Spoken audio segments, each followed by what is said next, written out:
قرآن کی آیت ہے 29ویں پارے میں بھی ہے, 28 اس میں قد افلح المومنون جو سورہ مومنون ہے اس میں بھی ہے کہ اللہ نے فرمایا زوجہ کے علاوہ کوئی بھی راستہ اختیار کرتا ہے فاولئک ھم العادون. اور اس میں الفاظ دیکھو فمن ابتغى وراء ذلک, ذالک جو ہے نا یہ بلاغت ہے, ذالک اس میں اشارہ ہے, جب ہاتھ سے اشارہ کرتے ہیں نا اس وقت کہا جاتا ہے. گویا اللہ تعالیٰ آپ کو آپ کی زوجہ کی طرف اشارہ کر کے کہہ رہا ہے کہ یہ جو بیوی ہے نا, بیوی کے یہ والا آپشن, اس کے علاوہ آپ کے پاس کوئی دوسرا آپشن نہیں ہے. اشارہ کر دیا. اس میں اور بلاغت ہے کہ یہ اسی میں بند ہے, آپ کے پاس اپنی خواہش پوری کرنے کے باقی تمام دروازے بند. وراء ذلک اللہ نے فرمایا یہ جو راستہ میں بیان کر رہا ہوں, یہ اشارہ کر دیا, الا علی ازواجہم او ما ملکت ایمانہم. تو بہت زیادہ غلو ہے اس آیت میں, مبالغہ ہے یہ بتانے کے لیے کہ تمام راستے اس کے علاوہ بند ہیں. دوسرا قرآن میں سورہ نور کی جو آیتیں ہیں وَلْيَسْتَعْفِفِ الَّذِينَ لَا يَجِدُونَ نِكَاحًا, جو نکاح نہیں پاتے, موجود نہیں پاتے نکاح, انہیں چاہیے کہ پاک دامنی کے ساتھ رہیں. وہ یہاں بھی ہے. اور نکاح موجود نہ پانے کا مطلب کیا ہے کہ آپ کی مالی حیثیت ایسی ہے کہ اس کے حساب سے آپ کو کوئی رشتہ دینے کے لیے تیار نہیں ہے. تیسری آیت 5ویں پارے کی ابتدائی آیتیں ہیں, اس میں اللہ نے فرمایا کہ جو آزاد عورت سے نکاح کی طاقت نہیں رکھتا وہ کسی کی باندی سے نکاح کر لے. تو اب باندیاں تو نہیں ہیں, مطلب قرآن کا حاصل یہ ہے کہ اپنا معیار نکاح میں گرا دے, نقصان کرے اپنا, کوئی بات نہیں ہے, لیکن پھر بھی دوسرے راستے ان کو اختیار نہیں کر سکتا. تو اس لیے اگر آپ کے پاس پیسے نہیں ہیں, کوئی نکاح کے لیے تیار نہیں ہے, اپنا معیار آپ گرائیں, آپ کو دوسرے راستوں ہینڈ پریکٹس اور اس جیسے بے حیائی کی آپ کو اجازت, نہ زنا کی طرف نہ کسی اور راستے کی طرف جانے کی اجازت ہے. یہ تیسری دلیل ہو گئی کہ نکاح کا معیار آپ کو گرانا پڑے گا اپنا. اور رہا یہ مسئلہ کہ یہ کیسے ہو سکتا ہے, میرا تو اسٹینڈرڈ ہے, تو بھائی دنیا کو مسافر خانہ سمجھو, تو اسٹینڈرڈ گیا تیل لینے, ٹھیک ہے نا, اچھے سے اچھے کی تلاش کریں لیکن برائی سے تو اچھا ہے نا. حضرت عبداللہ بن عباس رضی اللہ عنہ سے روایت ہے کہ ایک شخص آیا, اس نے کہا کہ میں ہاتھ سے اپنے آپ خواہش پوری کرتا ہوں, ایک روایت ہے. تو حضرت عبداللہ بن عباس نے نفرت سے منہ پھیر لیا اور فرمایا کہ تو باندھی رکھ لیتا, یہ تیرے لیے زیادہ بہتر. تو یہ تیسری دلیل ہو گئی. چوتھی دلیل صحیح حدیث ہے حضرت عثمان ابن مظعون رضی اللہ تعالی عنہ کی. وہ فرماتے ہم سفر میں ہوتے تھے, بیوی سے دوری ہم پہ بہت شاق گزرتی تھی, ظاہر زنا میں پڑنے کا خطرہ تھا. تو ہم نے نبی سے اجازت لی کہ ہم اپنے آپ کو خسی کر دیں, اپنی جو خواہش ہے وہ کیا کر دیں, ختم, کوئی ایسی دوا کھائیں, کچھ بھی کر لیں, آج کل آپریشن بھی ہوتا ہے. تو لو اجازنا لاختصینا, حدیث کے الفاظ ہے, اتنی ٹینشن میں تھے ہم کہ اگر نبی ہمیں اجازت دیتے تو ہم اپنے آپ کو خسی کر لیتے, لیکن نبی نے اس کی پرمیشن نہیں دی. اب دیکھو صحابی رسول اتنی شدید ٹینشن میں بھی اس کا حل یہ نہیں تلاش کر رہے کہ ہاتھ سے اپنے آپ کو مطمئن کر لیں, اتنی شدید ٹینشن میں بھی. اگر اس کی اسلام میں ذرہ برابر بھی گنجائش ہوتی تو ذرا سا تو اشارہ ملتا نا, صحابہ کر لیتے یا ان کو اشارہ دے دیا جاتا کہ بھائی اپنے آپ کو خسی کرنے کے پر آ گئے ہو, اپنی اللہ کی تخلیق کو تبدیل کر رہے ہو, تو اس سے بہتر ہے کہ تم اپنی تسکین کر لو اس طریقے سے. اس کی پرمیشن کا کہیں تذکرہ نہیں ملتا. اس کا مطلب ہے کہ اس نبی نے وہاں کیا فرمایا صحابی کو, نہانا عن التبتل, نبی نے فرمایا نکاح سے دور بھاگنے سے منع کیا. تو فرمایا نا نا نا نا نا تزوج الودود الولود, فرمایا یہ اللہ نے خواہش اس لیے رکھی ہے کہ تم نکاح کی طرف کیا ہو جاؤ, مجبور ہو جاؤ. یہ کتنے دلائل ہو گئے, بولو نا بھائی, 4 دلائل ہو گئے. اور بھی بہت کچھ ہے اس پہ بولنے کے لیے, میں مختصر بات سمیٹ رہا ہوں. اصل میں لوگ جو یہ کہتے ہیں نا کہ یار ہم مجبور ہیں تو کیا کریں, ہم یہ تو خواہش اتنی جب مسلط ہو جاتی ہے ہمارے اوپر, یہ تو اس سے جسم کو بھی نقصان ہوتا ہے, مینٹلی بھی آدمی ڈسٹرب ہوتا ہے. تو یاد رکھو یہ اللہ نے آپ پر اتنی زبردست خواہش اس لیے مسلط کی ہے تاکہ آپ نہ چاہتے ہوئے بھی شادی پر مجبور ہو جائیں, اور شادی میں فطرت آپ کے دلائل ماننے کے لیے تیار نہیں ہے. یہ جو آتے ہیں میرے پاس پیسے نہیں ہے تو ایکچولی ابھی ایجوکیشن, ایکچولی ابھی یہ, فطرت اس چیز سے متاثر نہیں ہے. فطرت کہتی ہے آپ کے دلائل کیا ہیں, غلط ہیں. اگر یہ اللہ مسلط نہ کرتے نا مردوں پہ یہ شہوت, تو میرا خیال ہے کوئی 70 سال میں جا کے بھی لوگ شادی نہ کرتے. تو قدرت کا ایک نظام ہے, قدرت ایک سسٹم کے تحت لوگوں کو چلانا چاہتی ہے. اس کا فائدہ یہ ہوگا کہ آپ نہ چاہتے ہوئے کم خاندان کی لڑکیوں سے شادی پر مجبور ہوگے, ان کو گھر ملے گا. اگر مجزنی کی اجازت دے دی جائے, مجھے تھوڑی لینگویج صاف استعمال کرنی پڑ رہی ہے, بہت معذرت, مجبوری ہے. اگر اس کی اجازت دے دی جائے تو لوگ نکاح میں کیا کریں گے؟ تاخیر. نقصان کس کا ہوگا؟ لڑکیوں کا. لڑکیاں بھی پھر ہینڈ پریکٹس کریں گی جو کہ کر رہی ہیں, وہ بھی مجبور ہوں گی. تو اسلام نے آپ پر, اللہ نے آپ کے اوپر یہ شہوت اسی لیے مسلط کی ہے کہ یہ آپ کا یہ آپشنل نہیں رہے نکاح, بلکہ آپ کی باڈی کی ریکوائرمنٹ بن جائے کہ بھئی یہ تو کرنا ہی کرنا ہے. اور اس کا فائدہ کس کو ہوگا؟ عورت کو. بات آ رہی ہے سمجھ میں؟ اس کا گھر بسے گا. تو اگر اس کی اجازت دے دی جائے, بھائی ایجوکیشن کا ہے بھی تو تعلیم ہے بھی تو ایکچولی تو نتیجہ لڑکیوں کا کیا ہوگا؟ بیڑا غرق ہوگا, جو کہ ہو رہا ہے. آپ کہہ سکتے ہیں وہ بھی تعلیم حاصل کریں, ہم بھی حاصل کریں, تو بات یہ کتنی تعلیم حاصل کر لیں گی؟ اور اگر کر بھی لیں گی تو فطرت کا کوئی آلٹرنیٹ نہیں ہوتا, نیچر کا متبادل نہیں ہے. جو چیز آپ کی باڈی کی ریکوائرمنٹ ہے اس کو بہرحال پورا کرنا ہے. دیکھو اگر آپ کے پاس ایجوکیشن کی وجہ سے کھانے کا ٹائم نہیں ہے, آپ مصروف ہیں جس کی وجہ سے کھانے کا ٹائم نہیں ہے, تو کیا پیٹ آپ کو بھوک لگانا چھوڑ دے گا؟ ہے بھائی؟ یا کوئی ڈاکٹر یہ فتویٰ دے دے گا کہ چونکہ آپ کے پاس کھانے کا ٹائم نہیں ہے لہذا آپ اگر نہیں بھی کھائیں گے تو صحت کو نقصان نہیں ہوگا؟ کوئی بھی سمجھدار ڈاکٹر ہوگا وہ کہے گا بھائی آپ کے پاس ٹائم ہو یا نہ ہو آپ کے باپ کو بھی کھانا پڑے گا آپ کو, ورنہ باڈی کا نقصان ہوگا. تو یاد رکھو, جس طرح روٹی ضروری ہے مرد کے لیے اسی طرح عورت, اور عورت کے لیے اسی طرح مرد ضروری, باڈی کی ریکوائرمنٹ ہے. تو اسلام چونکہ نیچر کے خلاف نہیں چلاتا آپ کو, اس لیے اسلام نے تمام راستے بند کر دیے خواہش پوری کرنے کے, کیونکہ وہ سارے ان میں سے کوئی بھی نیچرل نہیں ہے. صرف ایک ہی نیچرل ہے کہ مرد کا کانٹیکٹ عورت سے اور عورت کا مرد سے, اس کے علاوہ کوئی نیچرل نہیں ہے. ہاں ایک آخر میں بات ضرور کہوں گا, ڈاکٹر ذاکر نائک صاحب اللہ ان کی عمر میں برکت دے, انہوں نے یہ کہا ہے کہ زنا سے بچنے کے لیے اگر کوئی یہ عمل کرتا ہے تو شاید مستحب ہو. تو یہ بھی ایک اصول یاد رکھیں, بڑی برائی سے بچنے کے لیے اگر کوئی چھوٹی برائی کرتا ہے تو ہم یہ تو کہیں گے کہ یار چلو بڑی سے بچ گیا, لیکن اس چھوٹی کو بھی برائی ہی کہا جائے گا. کوئی اگر ہیروئن کا عادی ہے, ہم اسے ہیروئن چھڑوانے کے لیے چرس پہ لے آتے ہیں کہ یار چلو اس سے تو بچے گا نا, اب ایک دم تو نہیں چھوڑ سکتا. تو یہ اس عمل کی یوں تو تعریف کی جائے گی کہ یار چلو اس برائی سے بچ گیا, لیکن اس کی بیس پہ چرس کو آپ یہ کہہ دیں شروع کر دیں کہ چرس جائز ہے یا وہ بھی کوئی افضل چیز ہے, اس کی پھر بھی اجازت نہیں ہوگی. تو اصل راستہ یہی ہے کہ کسی کو زنا کا خطرہ ہے بھاگے وہاں سے بس, اور وہ کس کی طرف لپکے؟ نکاح کی طرف لپکے, معیار اپنا گرائے. اور پھر بھی نکاح نہیں ہوتا تو روزے رکھے کثرت سے تاکہ جسمانی قوت ٹوٹے. اور آخری بات یہ کہ یہ جو عمل ہے ہینڈ پریکٹس کا, یہ زنا سے انسان کو بچاتا بھی نہیں ہے. یہ بھی 100% غلط ہے کہ اس کے کرنے سے آدمی زنا سے بچ جاتا ہے, کیونکہ اس میں آدمی کی ڈیزائر پوری طرح پوری نہیں ہوتی, اس کی ٹھڑک بڑھتی ہے, کم نہیں ہوتی. اگر کوئی زنا یہ کام کر بھی لے نا پھر بھی زنا کی طرف لپکے, بلکہ اور زیادہ لپکے گا, کیونکہ یہ خواہش نفس ایسی چیز ہے کہ یہ پوری کرنے سے بڑھتی ہے. آپ کے جو دل کی خواہش ہے نا, نفس کی خواہش, یہ پورا کرنے سے کم نہیں ہوتی بلکہ بڑھتی ہے. جو اپنے آپ کو روکتے ہیں تو ان میں تو کنٹرول میں رہتی ہے, جو نہیں روکتے ان کے کنٹرول سے باہر ہوتی ہے. یہ تو یہ حل بھی نہیں ہے, یعنی میڈیکلی بھی یہ حل نہیں ہے زنا سے بچنے کا کہ یہ کام کرو. جو جتنے بڑے بڑے زانی ہیں پہلے انہوں نے یہ کام کیا ہے, اس کے بعد جا کے زنا کی طرف گئے ہیں, اور جنہوں نے اپنے آپ کو اس عمل سے بچا لیا وہ زنا سے بھی بچے رہتے ہیں.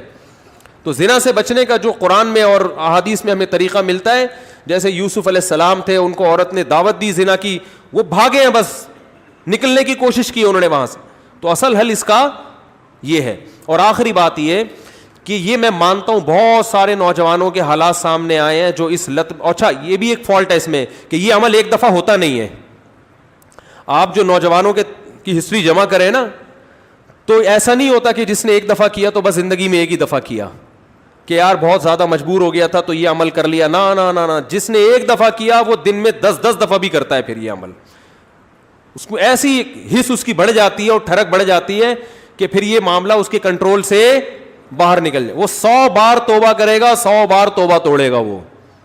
تو یہ پریکٹیکلی بھی ممکن نہیں ہے کہ کوئی اپنے آپ کو بچانے کے لیے ایک دفعہ یہ عمل کر لیا تو اب سکون میں آ گیا. نا نا نا نا, میرے پاس جو نوجوان آتے ہیں ان کی ہسٹری میں آپ کو بتاؤں, وہ کیا کچھ, ایک صاحب کی 2 بیوی. اچھا ہاں یہ بھی بتا دوں, جب یہ لت زیادہ پڑتی ہے تو پھر یہ بیماری شادی کے بعد بھی نہیں چھوٹتی, یہ بھی ذہن میں رکھیں.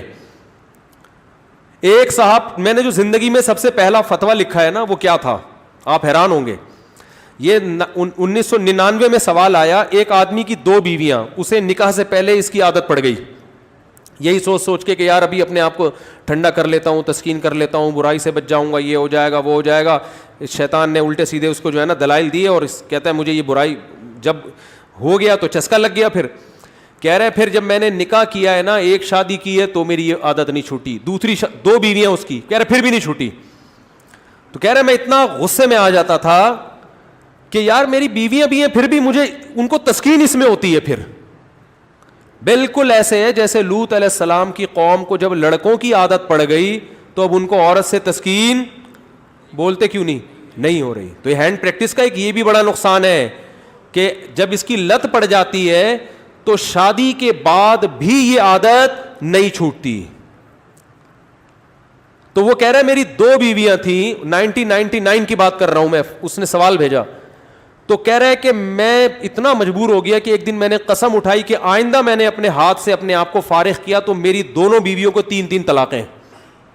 کہہ رہے میں نے یہ سوچا کہ شاید اس عمل سے میں اپنے آپ کو روک لوں گا, پھر بھی نہیں رکا, اور پھر بھی یہ عمل کیا, اور ہم نے اس کو فتویٰ دیا کہ آپ کی دونوں بیویاں آپ پر ہمیشہ کے لیے حرام ہو گئی ہیں. تو اب آپ بتاؤ اس پہ کیا گزر رہی ہوگی. تو ہم نے لوگوں کے یہ حالات دیکھے ہیں, تو اس لیے اس قسم کے کلپ سے متاثر ہو کر کوئی بھی شخص ایسی حماقت کرنے کی کوشش بولو بھائی نہ کرے.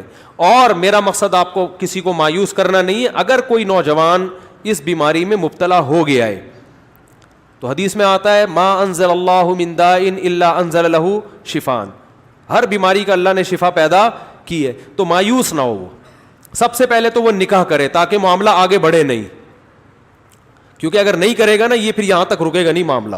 کیونکہ یہ لڑکے پھر جب یہ کام کرتے ہیں پھر وہ انٹرنیٹ پر فحش فلمیں بھی دیکھتے ہیں, پھر وہ تصویروں کی طرف بھی جائے گا, بد نظری کی طرف بھی, اور پھر یہ بڑھتا رہے, پھر وہ زنا کا متلاشی ہوتا ہے کہاں مجھے موقع ملے. تو اس لیے میرے بھائی اپنے آپ کو روکنے کی کوشش کرنی چاہیے. تو اس کا پہلا اسٹیپ یہ ہے کہ سب سے پہلے آپ یہ عزم کریں کہ میں نے اپنے آپ کو اس برائی سے ہر قیمت پہ دور کرنا ہے. یہ میرا ایم ہے, میرا عزم ہے. اگر آپ ارادے میں ہی ڈھیلے ہیں تو بھائی پھر معاملہ کیا ہو جائے گا, خراب ہو جائے. تو پہلے تو کیا کرنا ہے, پکا عزم کرنا ہے. اب دوسرا علاج کے طریقے دریافت کرنے آپ نے. سب سے پہلا کام یہ کرنا ہے کہ انسان کو جہاں برائی کی عادت پڑتی ہے نا وہاں برائی چھوٹتی نہیں ہے.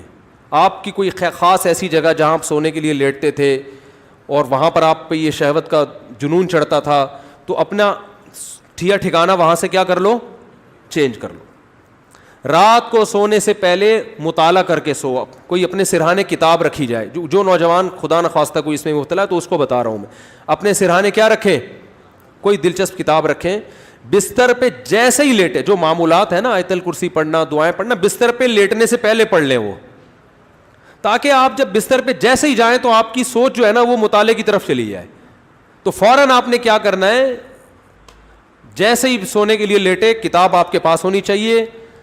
بستر پہ جاتے ہی آپ اس کتاب کا مطالعہ کرنا شروع کر دیں. انسان جیسے ہی لیٹ کے مطالعہ کرتا ہے اس کو نیند آ جاتی ہے, آپ سو جائیں گے, کیونکہ زیادہ تر نوجوانوں کے پر یہ اٹیک رات کے ٹائم ہی ہوتا ہے.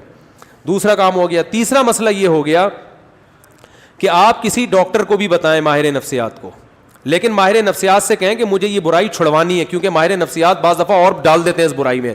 ایسے نفسیاتی ڈاکٹر بھی ہیں, وہ کہتے ہیں اس سے کوئی نہیں, ڈپریشن کا علاج ہے. اور بھائی ساری ڈپریشن کے اور بہت سارے علاج ہیں دنیا میں, وہ علاج وقتی ہے, جیسے سٹا لگانے سے نا وقتی طور پہ ٹھیک ہو جاتا ہے.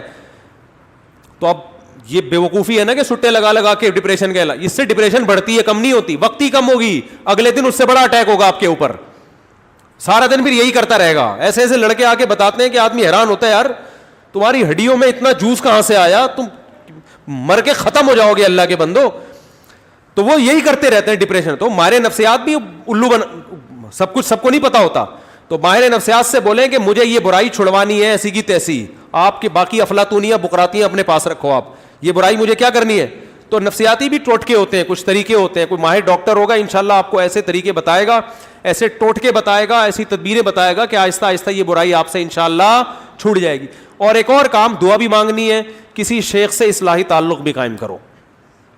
ان کو بھی بتاؤ اپنی بیماری. اور ایک اہم ترین بات یہ کہ اپنے آپ کو ایسے نہ چھوڑو, جب بھی یہ گناہ آپ سے ہو آپ نے اپنے اوپر کوئی سزا متعین کرنی ہے. 2 روزے 3 روزے یا 1 روزہ یا 1 ہفتے کا روزہ, یہ سزا دینی ہے اپنے آپ کو. وہ ہر آدمی کا کے حساب سے مختلف ہوتی ہے. صدقہ بھی کرنا ہے, تاکہ اس کا فائدہ یہ ہوگا کہ دیکھو یہ ایک دم نہیں چھوٹتا گناہ, یہ آہستہ آہستہ ہی چھوٹے گا. اس لیے مایوس نہیں ہونا کہ اتنے سارے ٹوٹکے اختیار کیے پھر گناہ ہو گیا, تو پھر شیطان مایوس کرتا ہے, بھائی تیرے بس کا کام نہیں ہے. کوئی بات نہیں یار, ٹھنی اس سے ہے دشمنی عمر بھر کی, کبھی وہ دبا لے کبھی تو دبا لے. شیطان کو حضرت مظلوم نے فرمایا کہ کبھی شیطان تجھے پٹک دے گا نیچے, کبھی کبھار تو بھی تو شیطان کو پٹکے گا نا, تو پھٹا چلتا رہے گا قیامت تک, کوئی مسئلہ نہیں ہے. تو کیا کرنا ہے, جب بھی یہ گناہ ہو جائے 2 رکعت پڑھ کے توبہ کرنی ہے, اللہ سے معافی مانگنا ہے, اور اپنے آپ کو کوئی سزا دینی ہے صدقہ کے ذریعے یا روزے کے. سب سے بہتر سزا روزہ ہے, صدقے سے اتنا فائدہ نہیں ہوتا, روزے سے اس میں زیادہ فائدہ ہوتا ہے. تو روزہ رکھے, کیونکہ نفس کو خوش کیا ہے, تو اپنے نفس کو جب تکلیف دے گا بھوکا پیاسا رکھے, تو یہ اس میں نفس کو جو ہے نا, آپ کے جو دل ہے اس کی چاہتوں کو چترول لگتے ہیں ٹائٹ طریقے سے روزہ رکھنے سے. تو اپنے من کو خوش کیا نا اس نے حرام طریقے سے, تو روزہ رکھ کے اپنے من ہی کو ٹینشن دے گا یہ. تو روزہ رکھنا بہت زبردست اس کا ایک علاج ہے. تو کیا کرنا ہے, جب بھی یہ جرم ہو جائے تو روزہ رکھ کے اس کی تلافی کرنی ہے. اس کا پھر نہیں بھی چھوٹتا تو ٹینشن نہیں لینی, آپ نے اپنے قوائف پورے کر دیے. اور آخری بات یہ کہ روزانہ ایکسرسائز کا معمول بناؤ. جب آپ صبح جاگنگ کرو گے, شام کو جم جاؤ گے, تو پھر آپ دیکھو گے ڈولے شولے نکل رہے ہیں اور جناب طاقت آ رہی ہے, تو نفسیاتی طور پر انسان پھر غیر اخلاقی سرگرمیوں سے دور ہو جاتا ہے خود بخود, کہ یار میں ایک طرف اتنا اپنی باڈی کا خیال کر رہا ہوں, اسی طرف اپنی صحت کو برباد کر رہا ہوں میں, ہے بھائی. اب میری ساری انرجی جو یوٹیلائز ہو رہی ہے تو ناجائز چیزوں میں ہو رہی ہے. تو یہ لاشعوری طور پر جب انسان مفید کاموں کی طرف آتا ہے تو نیگیٹو سوچ اس کی خود بخود, بولتے کیوں نہیں بھائی, کبھی کسی ہیروئنچی کو جم جاتے ہوئے دیکھا آپ نے؟ وہ نہیں جاتا, کہتا ہے ابے جاؤ باڈی کی ایسی کی تیسی, مزہ تو آ رہا ہے نا چھٹا لگانے میں. تو جو جم جائے گا وہ ہیروئن نہیں پیے گا, جو ہیروئن پیے گا وہ جم نہیں جائے گا. تو اسی طرح جم جانے والے بھی اکثر ان برائیوں سے بچ جاتے ہیں, اور اس برائی سے بچنے کا بہت فائدہ ہے دنیا میں بھی آخرت میں بھی. دنیاوی فائدے کیا ہیں وہ پھر کبھی انشاءاللہ کسی اور وقت بتائیں گے, اخروی فائدے تو ہیں ہی بہرحال. لیکن میں نے آپ کو بتایا اس میں مایوس نہیں ہونا, یہ چیزیں جلدی نہیں چھوٹتی. ایک چیز کی لت اگر پڑ چکی ہو تو پھر ٹائم لگتا ہے چیزوں کو چھوٹنے میں, لیکن لڑتے رہنا ہے زندگی بھر. ہتھیار ڈال کے بیٹھنا نہیں ہے کہ نہیں بھائی اب تو ڈاکٹر فلاں نے بھی کہہ دیا تو فلاں ڈاکٹر نے بھی.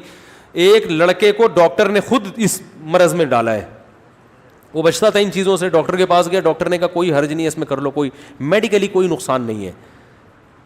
میڈیکلی بھی نقصان ہے, حقیقت ہے, یہ کہنا کہ میڈیکلی نقصان نہیں غلط ہے, اور ذہنی طور پر تو بہت نقصان ہے. دیکھو لوط علیہ السلام کی قوم جو برائی کرتی تھی اس سے میڈیکلی کوئی نقصان نہیں تھا, لیکن وہ بیچارے نکاح کے قابل رہے نہیں. وہ کہنے ما لنا فی بناتک من حق, اے لوط ہمیں عورت سے نکاح میں دلچسپی ہی ختم ہو گئی ہے. تو یہ کتنا بڑا نقصان ہے کہ نہیں ہے. تو جو لوگ لڑکوں کے عادی ہو جاتے ہیں ان کو عورت میں دلچسپی ختم. اب میڈیکلی تو سب کچھ صحیح ہے, آئرن بھی صحیح ہے اور جناب پوٹاشیم میگنیشیم سب کچھ صحیح ہے, تو باڈی کو تو کچھ بھی نہیں ہوا, کھوپڑی آؤٹ ہو گئی. تو یہ جو حرکت ہے نا ہینڈ پریکٹس, اس سے بھی انسان مینٹلی کیا ہو جاتا ہے, بہت ڈسٹرب ہوتا ہے, جس سے جو نیچرل ایک پروسیس قدرت نے رکھا ہے, خدا نے رکھا ہے, وہ بہت برے طریقے سے متاثر ہوتا ہے اس عمل سے. تو اس لیے اپنے آپ کو ان تمام ایکٹیویٹیز سے بچا کے رکھنا چاہیے. اور پاک دامنی والی زندگی وہ یہی ہے کہ جلد سے جلد, میں تو کہتا ہوں لڑکا بالغ ہو, ماں باپ کو چاہیے فوراً شادی کر دو, اس کی اس طرف اس کو آنے ہی نہ دو. اور اس کے غلط ہونے کی ایک بڑی دلیل یہ بھی ہے کہ جس نوجوان نے دوسروں سے نہ سنا ہو یا بر وقت شادی ہو گئی ہو, وہ کبھی یہ کام نہیں کرتا, اس کا کبھی دماغ جائے گا ہی نہیں. یہ خود اس کی علامت ہے کہ یہ نیچرل نہیں ہے یہ. تو اللہ تعالیٰ سب کی حفاظت فرمائے.